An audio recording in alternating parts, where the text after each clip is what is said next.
Hey everybody, it's Adrienne.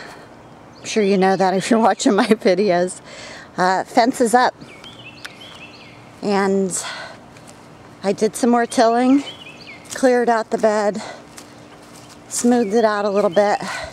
Now the plans is everything that I know for sure animals eat and the dogs could destroy the plants is going to be planted in this area for right now. And eventually this will become more like a corn or wheat or oats bed when the building's down and the greenhouse is in and the main garden is going. But for right now, this is going to be one of the main gardens, and lots of the varieties that I know are vulnerable to chickens, rabbits, and groundhogs. I don't know about the deer population and coming onto the property yet, so that's yet to be seen. So what I did, like I always do, is I bury my fence, and it's down there, and then I pack it in, and this is quite a deterrent for the small critters, the rabbits and the groundhogs, and of course keeping the dogs out. Definitely a chicken deterrent. So that's buried, and it's secure to the post with just aluminum wire. Now I try not to cut the fence too much because, as always, I'm moving and things are temporary, so I try to leave things in the longest lengths possible. And I'm short a post to do a really nice size secure gate, but that will happen. But right now this is going to be my gated area from this post on the right to this post on the left. So with that being said, the posts are not set in crete, and they are very lengthy and they are down deep, but they will come up easy if I need to move the fence line. And they're quite stable, so you know the fence is tight enough, but it still has a little sag, but I don't want to put too much tension on it because of the post not being in crete. I am going to have to get some 4x4s and 6x6s, build some gates, build some permanent trellises and arbors. That's all going to come. And one of the things that was pounded into my head early as an artist and designer is form follows function. Never worry about the form of things. You're more concerned about being functional.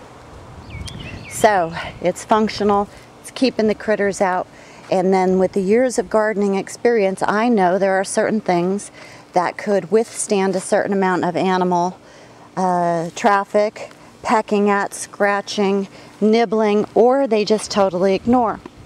So this is twofold here. The tiller is out making some beds on the outside, because I know if I put in potatoes or sweet potatoes, so far I haven't encountered anything that really harms that. Then I will also be cutting back on my staking because I can use the fence to tie the tomatoes. Now chickens will eat tomatoes. My chickens only ate them towards the end of the season when they were gobbling up their greens and it was slim pickings on their favorites. So tomatoes will be on the outside of this fence, as well as some trellising things that I could do, cucumbers. And I'm going to take these pots and do a makeshift little fence with those long 16-foot planks, and that'll keep the dogs from trampling in there until the plants are big enough to hold their own. So that's the game plan. And of course, I try not to leave anything, any space that you know, just unused. So the pots will be planted, and some wildflowers will be in here. And on the far side of this bed is where we get our morning shade. So I'm going to do some shade tolerant plants over there, and then things that could really handle being scorched here in the summer of the South. Intense sun. So sweet potatoes are going in today. The seed selection has been made. It's over there in that box, and we're just we're plugging along. So I wanted to mention too, thanks for the concern about my back, but it really is, it's an easy fix. It's just a vertebrae in the lower back, and it slips in and out every once in a while, and once I get the muscles limber and the swelling under control, then it just pops right back in, and you would never even know, even 2 minutes after I'm adjusted, that it's even been out.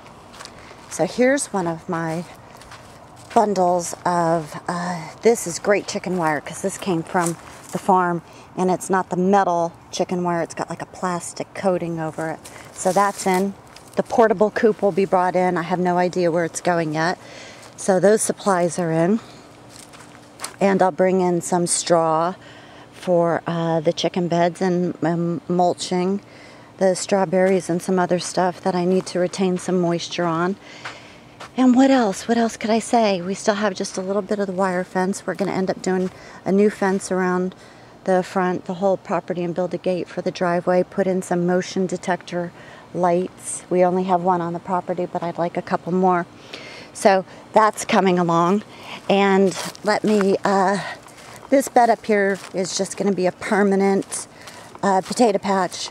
I'm going to get some that dark, rich soil and amend it, and then it will be great for asparagus and the permanent onion bed. The walking onions, they will remain there.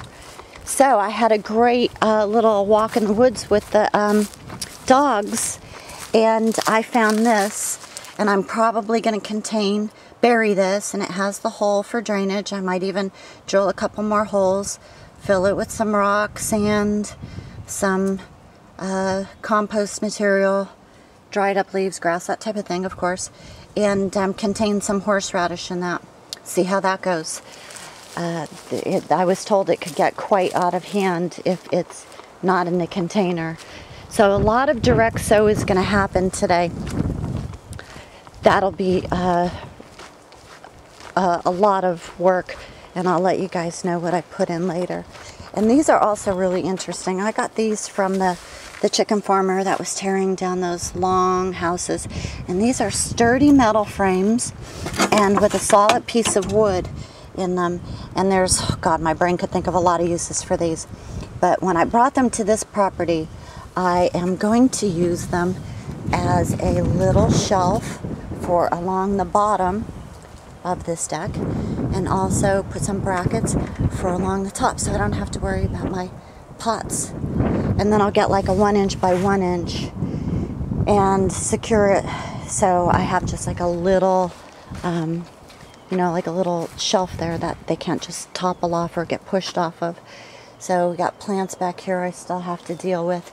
And I want to show you this. This day was just fabulous. I was talking about walking the dogs in the woods. Rain collection. We've got some rain. Nothing on the ginger yet. So there's all my chicken feed, chick start, the grid, all that. So I'm in the woods with the dogs, and of course people have been dumping here for a really, really long time. All over the place.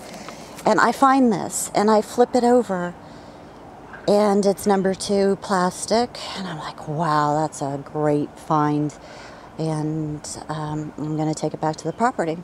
So we continue on walking, and there's another one, and then I say to myself, wow, I wish I had my wheelbarrow from my friend's place, Jean. It would make it a whole lot easier getting these into my space, my property. And then I continue walking with the dogs, and we're having a ball. It was a rainy morning, nice cool morning to be out. And lo and behold, there is a wheelbarrow in the woods that's functional. And I'm like, this is just too crazy. So I loaded that one up. I still have to go back and get the other. It's just sitting out there in the woods waiting for me. And so there's the wheelbarrow that I found. And back there by the shed is my wheelbarrow. And I was like, that's just, it's too weird. So, strawberries coming in left and right. And they're very, very delicious. You know, pink on the inside and very flavorful. So the family's enjoying those as they come in. Fish are starting to get active. They were up at the top today. I don't know if you could see them down in there. There's 11. A couple white ones, some gold ones. Everybody's looking good.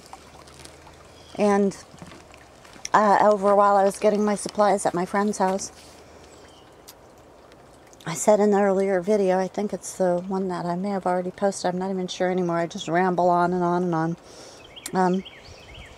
I got some of my herbs from over there.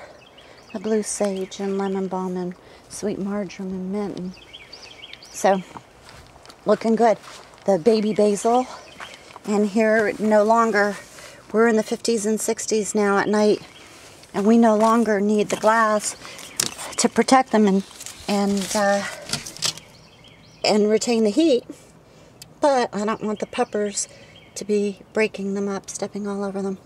So right down the road, they're all doing really good. I took a chance. We still dipped into 39. Check this out. 39 at night. And I have 2 of the subarctic plenties started.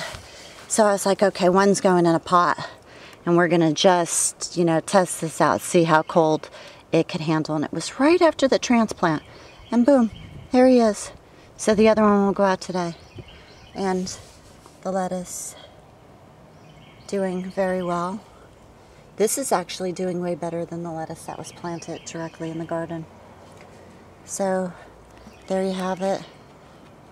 It's coming along. It'll be great in the middle of the summer. Alright, hope you're all well and dealing okay, at least with the onslaught of bad news, the continual bombardment. What could I say? Good luck. Love y'all. Talk to you soon when there's something else happening. Arrivederci.